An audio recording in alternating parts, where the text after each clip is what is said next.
So in this video, we will talk all these details of 2023 real estate market. If you're looking to move to Florida, especially South Florida, then definitely you need to know all these details, where the prices are heading, and what are the things you, especially the number-wise, you should look for. And you need to be prepared before you move here in 2023.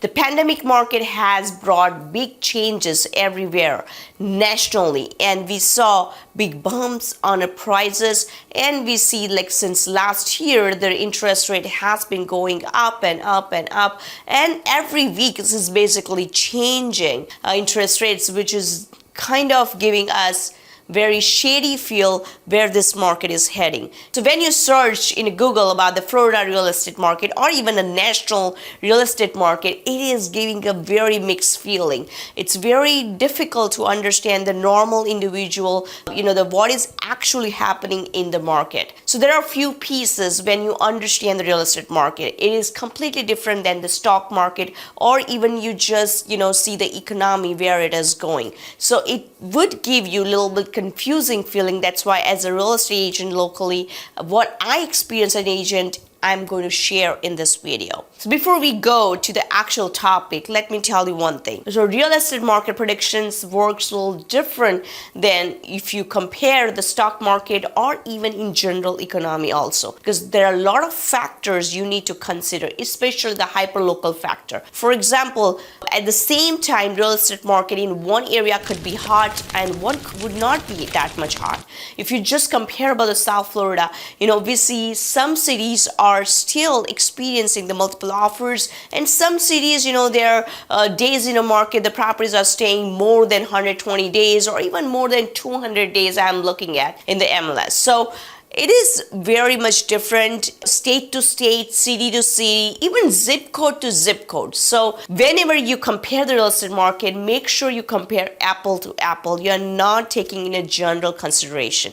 That will help you kind of narrow down your thought process. Otherwise, it is a very confusing right now, trust me. So let's first talk about the in general Florida real estate market. So Florida has been divided in a couple of areas. For example, if you go towards the south, that's the South Florida we consider, and the next one is the Central Florida, which is like Tampa, Orlando area, and another is the North Florida, which is like a Jacksonville area. So basically all three areas are totally different, reacting to this changes, whatever is happening after the interest rate went up. We saw a rise in almost every area, including Jacksonville. We saw almost 20% to 35% price range up, especially in last 3 years. Since the interest rate started raising, there was a big change we saw in Orlando market, because the Orlando market is made, majority cities are still developing there. There are a lot of new construction. So the builders actually started reducing the price so much drastically that the other like resale prices got affected very fast. And the same time, when I compare the South Florida market, we didn't find that much crash going towards a crash, but it had a correction, but not like going towards a crash. That kind of feeling we didn't get until December, January, where market was hold in some cities, not all of the cities, but we felt like a hold kind of feeling, and which is, I would consider that feeling as a correction feeling, because where people were started thinking about, it's a high price, it's a high interest rate, should we go for a buy or should we rent? And a lot of people decided to rent even, and that boosted up the renter market. So South Florida market actually reacted completely different than when Orlando market. We didn't have a price drop, that much higher price drop than Orlando market. I'll give you an example. We do have a new construction here in South Florida, but there are not too many. So even you go to the builder, they were giving some discounts, but the major change what we found, instead of the discounts, we saw there is less bidding wars or maybe no bidding wars in the community, like the Lennar offers, like Wellington, like in Arden apartment community or their Woodmont community. There's so many different communities are there, but it's not as compared to Orlando. We have a very few new construction. So that this I'm comparing the specifically new construction because that tells you the general story, how the prices were dropping and how much it was dropping. Because when builder changes the price, the resale definitely gets affected because people think about it, if I get the new construction in XYZ price, why I should go to the resale and this price, because then the resale has to go down compared to the new construction to match that the price point. And when there is a less inventory, right, and the reason I'm keep mentioning we have a less new construction because that tells us it's a less inventory we have in South Florida. That's why it impacted that much compared to Tampa, Orlando. So right now what we see in South Florida is more like a corrections than crash. I mean, prices have dropped definitely. The lot of negotiation are happening in a back end. Like we recently came under contract last month for property in Weston, and we could negotiate almost $35,000, which is rare happening in Western Parkland or the cities which are A-rated cities. And the bidding wars are reducing too. I'm not saying completely gone because it again depends on the property to property. We are seeing a lot of remodel property has the multiple offers. It's going in even in less than 4 days or 5 days. And the properties which are non-remodel, which are staying a little bit longer, you will see in the market, a lot of overpriced properties also. So what do you guys think? Like, do you see, like, in ZillowRealtor.com, you must be checking on. You give us a feedback too, so my other viewers would get a benefit out of it. Like, tell me your response. Like, do you see the overpriced properties or do you see more dropping down as an actual price from market value? What I see as a realtor, I see more overpriced than the reducing from the like XYZ number of the market value. So in the A-rated school zone areas, we don't see number of drops from actual price, but we see drops in the overpriced properties because the buyers are overcautious right now. They are not going to pay for the remodel. They are not going to pay for the high interest rate and also the high price. So sellers have to get aware. Some sellers are not still getting, so it's taking a long time for them to understand what the market is reacting. And see, I tell my clients, number one way to judge the market is days market in a property, right? If the price is correct, the property will not stay longer. And if price is not correct, that means it is going to stay longer, or if it is going to stay longer, then price is not correct. So any property can be sold, but the number one thing is, what's the number? The real estate is always about the numbers. Does it make sense?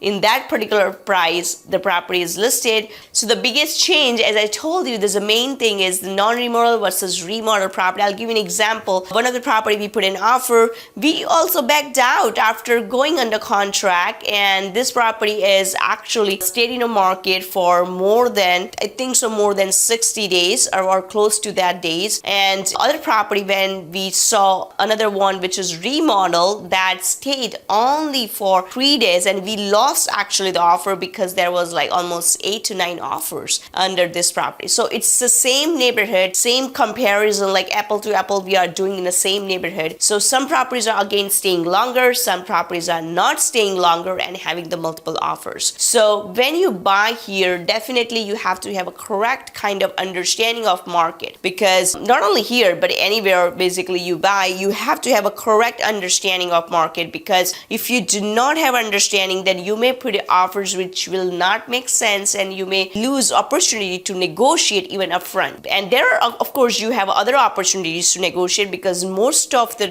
right now, another biggest change is happening is the terms wise, you have a lot of flexibility. It's just like a normal contract. When in a pandemic, it was a trend, and that was happening because the lowest amount of properties were in the market and so many buyers were there. So people were bidding over the price, people were bidding over the appraisal, people were bidding, waiving the inspection. So all those kind of things were mattered at that time. So those terms are now flexible enough. Unless the property has a multiple offers, then you of course have to tighten up your contract. So comment me below, what do you see in your own market? Like, do you see correction happening or actually falling numbers from the value? So now let's talk about the falling numbers, right? So especially in South Florida market. So where A-rated school zone cities are, the median sale price has still increasing. It's not reducing. Okay, so that's why when you are actually putting in offers, you have to compare the property to property. We are not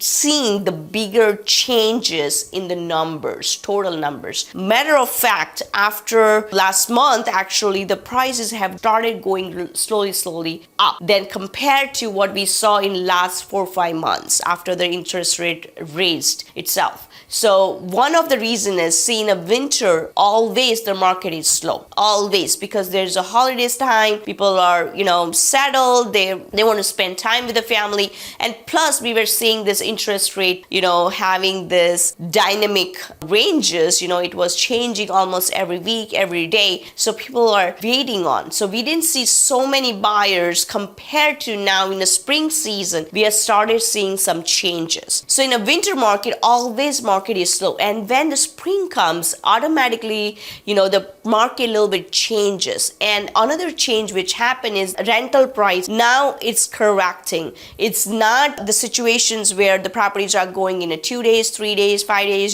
just like a bidding wars which was happening. It's not that much bad versus when actually it started last year.